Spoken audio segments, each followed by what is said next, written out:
Welcome back नाजरीन। हम बात कर रहे हैं पाकिस्तान अमरीका ताल्लुकात उस्तवार हों तो किस बुनियाद पे हों, किन कंडीशनैलिटीज़ पे हों, पाकिस्तान का इंटरेस्ट क्या है। हमें ज्वाइन किया है मोइनुद्दीन हैदर साहब ने, जो साबिक गवर्नर सिंध हैं और इंटीरियर मिनिस्टर रह चुके हैं। मोइन हैदर साहब, प्रोग्राम में खुश आमदीद। जी शुक्रिया। मोइन साहब, ये बताइए कि आप मुशर्रफ साहब की कैबिनेट में थे, उनके साथ आपने शुरू किया, आप उनकी जो नॉन पॉलिटिकल कैबिनेट थी उसमें थे। आप ये बताइए कि 9/11 के बाद पाकिस्तान के अमेरिका के साथ जो स्पेसिफिकली फौजी ताल्लुकात इस्तेमाल हुए, उनकी क्या अग्रीमेंट था या क्या कंडीशंस थी उस वक्त?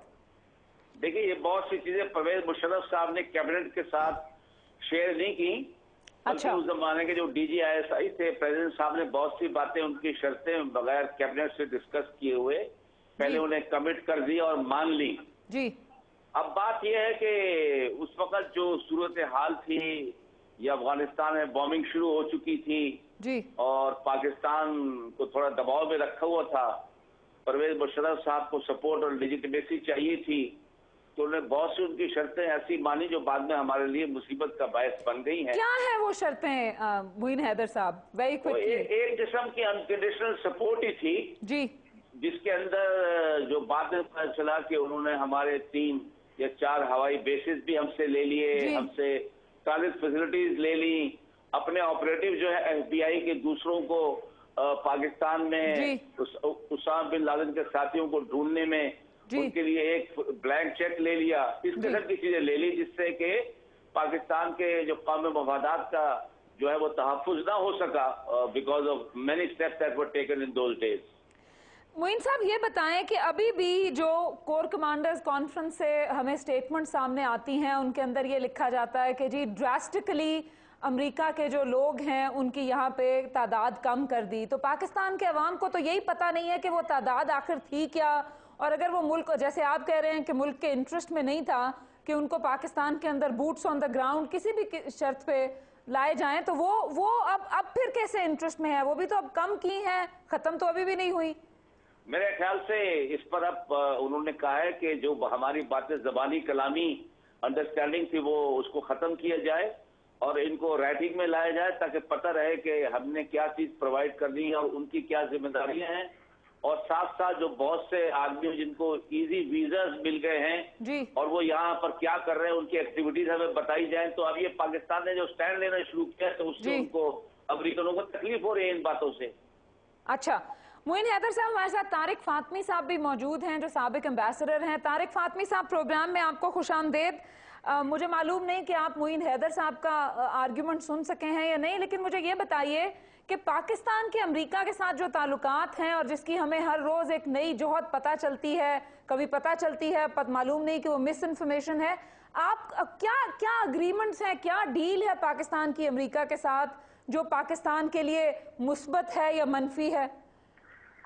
शुक्रिया आपका। मैंने मोइनुद्दीन हैदर साहब की बात तो मेरे तक बिल्कुल नहीं पहुंची, तो आई एम टोटली इग्नोरेंट।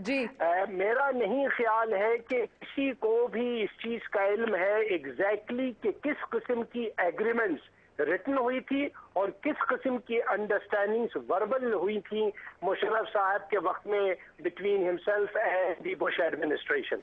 अच्छा, और बदकिस्मती उससे ज्यादा बड़ी ये है कि जब ये हुकूमत आई और डेमोक्रेटिक हुकूमत थी, तो इसने कोई कोशिश नहीं की कि पता चलाया जाए कि किस किस्म की एग्रीमेंट्स थी। और न सिर्फ ये, बल्कि उन्होंने ये कन्वे किया कि जो भी ऑब्लिगेशंस और रिस्पॉन्सिबिलिटीज पाकिस्तान ने अख्तियार किया है उसे वो ऑनर करेंगे।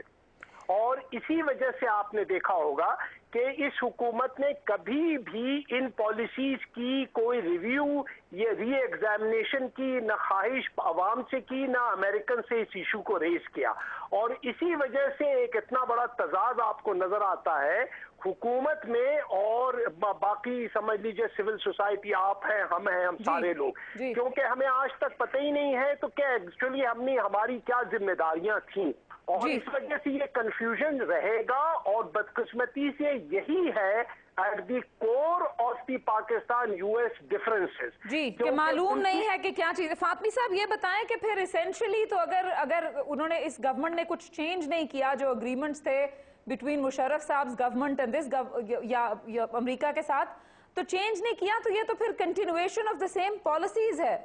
तो बिल्कुल है, आपको कोई शक नहीं होना चाहिए। जो अगर किसी को कोई शक था तो विकी लीक्स ने इतने ओपनली उसे रिवील कर दिया, और उसमें डिसऑनेस्टी और lack of integrity of our leadership उसको इस तरीके से एक्सपोज किया कि किसी दूसरे मुल्क में होता तो इनके खिलाफ जो है केसेस फाइल करने की। वेरी क्विकली फातमी साहब ये बताइएगा कि जो फॉरेन ऑफिस का अपना एक कुछ जिसे कहिए एक मैकेनिज्म होगा, तो क्या उस मैकेनिज्म के तहत जो भी एग्रीमेंट्स किसी दूसरे मुल्क से किसके साथ होते हैं उनको क्या इन राइटिंग नहीं लाया जाता?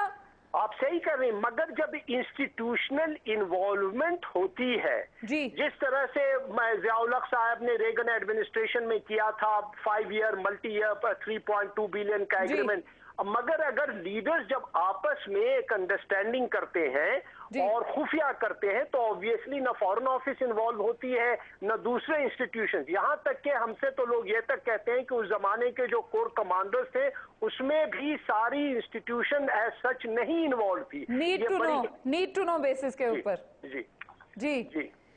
तो ये प्रॉब्लम जो है जब तक इसे रिजॉल्व नहीं किया जाएगा, जब तक हुकूमत जो है अब फैसला नहीं करती है कि वो सबसे पहले अमेरिका से पूछे कि भाई आपकी एक्सपेक्टेशंस क्या है और क्यों है, और उसके बाद समझाने की कोशिश करेगी कि बहुत सारी चीज अब इस हुकूमत के लिए मुमकिन नहीं है, जमहूरी हुकूमत है, पार्लियामेंट है, मीडिया है, सिविल सोसाइटी है। तो ये पाकिस्तान की एक्सपेक्टेशंस इसके ऊपर क्या होने चाहिए, पाकिस्तान का इंटरेस्ट इसके ऊपर क्या है, इसके ऊपर हम आपसे बात जारी रखेंगे एक ब्रेक के बाद।